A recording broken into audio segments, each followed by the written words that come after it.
बच्चों, इस वीडियो में हम class 12th physics chapter 6 electromagnetic induction के एनसीईआरटी से पॉइंट्स टू पॉन्डर पढ़ने वाले हैं। ये पॉइंट्स बच्चों किसी भी एग्जाम के लिए बहुत इंपॉर्टेंट होते हैं, specially for assertion and reason type questions. इससे पहले के चैप्टर्स की वीडियोस का लिंक बच्चों आपको डिस्क्रिप्शन में मिल जाएगा। तो चलिए फर्स्ट पॉइंट देखते हैं। Electricity and magnetism are intimately related. In the early part of 19th century, the experiment of Ørsted, Ampere and others established that moving charges, current, produce a magnetic field. बच्चों chapter 4 में हमने ये detail में पढ़ा कि किस तरह से इलेक्ट्रिसिटी से मैग्नेटिक फील्ड प्रोड्यूस होती है। ऑर्स्टेड के एक्सपेरिमेंट में कोई एक करंट कैरिंग वायर है, उसके अराउंड एक मैग्नेटिक फील्ड बन जाती है, ये देखा। तो ऑर्स्टेड, एम्पियर और दूसरे साइंटिस्ट ने ये एस्टेब्लिश किया कि moving charges magnetic field produce करते हैं। जैसे इस वायर में करंट फ्लो हो रहा है, मींस यहाँ पर भी मूविंग चार्जेस है ना, तो इलेक्ट्रिसिटी से मैग्नेटिक फील्ड यहाँ प्रोड्यूस हो रही है। आगे पढ़ते हैं। Somewhat later, around 1830, the experiment of Faraday and Henry demonstrated that moving magnets can induce electric current. अब इसका रिवर्स हमने इस चैप्टर में पढ़ा। चैप्टर 6 में हम इलेक्ट्रोमैग्नेटिक इंडक्शन पढ़ते हैं, और इलेक्ट्रोमैग्नेटिक इंडक्शन क्या है बच्चों, कि मैग्नेटिक फील्ड की हेल्प से करंट प्रोड्यूस कराया जाए। इलेक्ट्रिसिटी से मैग्नेटिज्म, ये हमने पढ़ा चैप्टर 4 में। अब मैग्नेटिज्म से इलेक्ट्रिसिटी, ये हम पढ़ते हैं चैप्टर 6 में। लेकिन क्या है उसमें कंडीशन, कि मूविंग मैग्नेट्स होनी चाहिए। मूविंग मैग्नेट से क्या होता है कि सपोज एक कॉइल है, इस कॉइल के पास एक मैग्नेट लाई जाती है। ये मैग्नेट है, सपोज ये नॉर्थ पोल है, ये साउथ पोल है। तो इस तरह से ये मैग्नेटिक फील्ड लाइंस हैं, नॉर्थ से चल रही हैं, ठीक है। तो जब इस मैग्नेट को मूव कराते हैं, इस कॉइल के पास लाते हैं या इस कॉइल से दूर ले जाते हैं, तो जब ये मैग्नेट मोशन में होती है तो इस कॉइल में करंट इंड्यूस होता है, और उस करंट इंड्यूस की डायरेक्शन जो है वो मैग्नेट के मोशन की डायरेक्शन पर डिपेंड करती है। और तो मींस मूविंग मैग्नेट से इलेक्ट्रिक करंट इंड्यूस हुआ।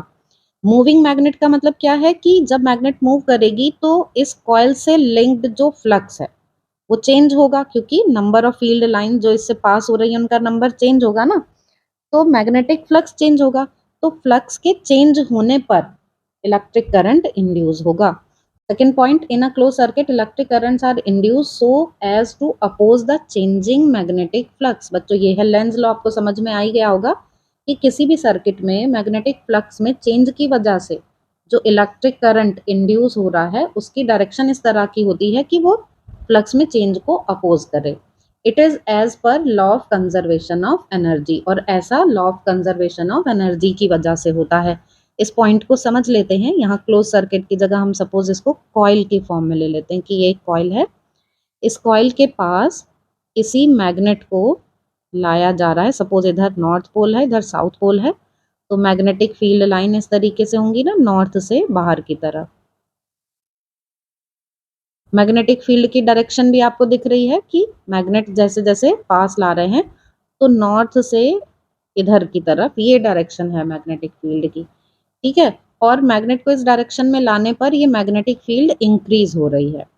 तो इस कॉइल में करंट इस डायरेक्शन में होगा कि इस मैग्नेटिक फील्ड को डिक्रीज कर सके, ये है ना, फ्लक्स को चेंज करे, मतलब इंक्रीज हो रही है मैग्नेटिक फील्ड तो डिक्रीज करे। तो मींस ये जो करंट बनेगा कॉइल में वो ऐसा बनेगा जिसके लिए फील्ड की डायरेक्शन अपोजिट हो। और ये डायरेक्शन अब हम राइट हैंड थंब रूल से देखें तो कैसा करंट बनाएगा, एंटी क्लॉकवाइज वाला करंट। तो इस कॉइल में जब एंटी क्लॉकवाइज डायरेक्शन में करंट इंड्यूस होगा तो राइट हैंड थंब रूल से जो मैग्नेटिक फील्ड है वो इधर की तरफ आ जाएगी। इस कॉइल में जो एंटी क्लॉकवाइज वाला करंट है इसकी वजह से मैग्नेटिक फील्ड इस तरफ बनेगी। मैग्नेट की मैग्नेटिक फील्ड किधर है, ये तो दोनों अपोजिट डायरेक्शन में हो गई ना। तो मींस जो इसमें करंट इंड्यूस हो रहा है वो मैग्नेटिक फील्ड अपोजिट डायरेक्शन में बनाने लगता है, जिससे कि फ्लक्स में चेंज को अपोज किया जा सके। तो आपको आई होप कि ये समझ में आ गया होगा पॉइंट, यही क्या है, लेंज लॉ। लेकिन अब यहाँ पर क्या है, it is as per law of conservation of energy. तो यहाँ पे कंजर्वेशन ऑफ एनर्जी कैसे हो रहा है उसको और समझ लेते हैं। बच्चों जब इस मैग्नेट को पास ला रहे हैं, इधर की तरफ मूव करा रहे हैं, तभी तो इसमें करंट इंड्यूस हो रहा है कॉइल में, है ना। जब तक मैग्नेट मोशन में है तब तक करंट इंड्यूस होता है। तो मैग्नेट को मूव कराने के लिए कुछ वर्क करना पड़ेगा। ये जो एक्सटर्नल वर्क है मैग्नेट को मूव कराने के लिए किया जा रहा है जो, वही यहाँ पर इलेक्ट्रिसिटी की फॉर्म में दिखाई देता है। तो मीन्स ऐसा नहीं है कि अपने आप इसमें इलेक्ट्रिसिटी प्रोड्यूस हो गई। इलेक्ट्रिसिटी भी तो एक एनर्जी है ना, तो अपने आप से ऐसे एनर्जी नहीं आ गई। ये एनर्जी कहाँ से आई? मैग्नेट को मूव कराने में कुछ वर्क करना पड़ा, उसकी वजह से इसमें ये एनर्जी आई।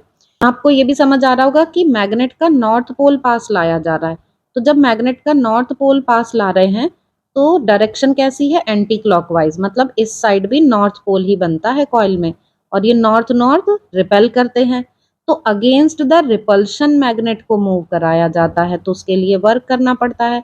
यही वर्क यहाँ पर जो इंड्यूस करंट है उसके लिए रिस्पॉन्सिबल होता है। तो ये है law of conservation of energy. अब आगे देखते हैं। However, in case of an open circuit, an EMF is induced across its ends. How it is related to the flux change? अब देख रहा है in case of an open circuit EMF कैसे induce होता है। तो इसके लिए हम मान लेते हैं कि सपोज एक यूनिफॉर्म मैग्नेटिक फील्ड है ये इनटू द पेज वाली, ठीक है, uniform magnetic field into the page है, और कोई एक कंडक्टर है इसमें, ये कंडक्टर एक कांस्टेंट स्पीड v से मूव कर रहा है। इस कंडक्टर में कुछ इलेक्ट्रॉन्स भी है ना, वो इलेक्ट्रॉन भी इसी तरीके से v वेलोसिटी से इस डायरेक्शन में मूव कर रहे हैं। तो अब आप यहाँ पर देख सकते हैं कि मैग्नेटिक फील्ड है इनटू द पेज, और जो इलेक्ट्रॉन के मोशन की डायरेक्शन है वो है ये मैग्नेटिक फील्ड के परपेंडिकुलर। तो हम यहाँ पर लॉरेंस फोर्स अप्लाई कर सकते हैं, F is equal to Q V cross B. ये लॉरेंस फोर्स से हमें फोर्स की डायरेक्शन मिल जाएगी। तो जिस तरफ इन चार्ज पार्टिकल पर फोर्स लगेगा ये इलेक्ट्रॉन उसी तरफ मूव करेंगे।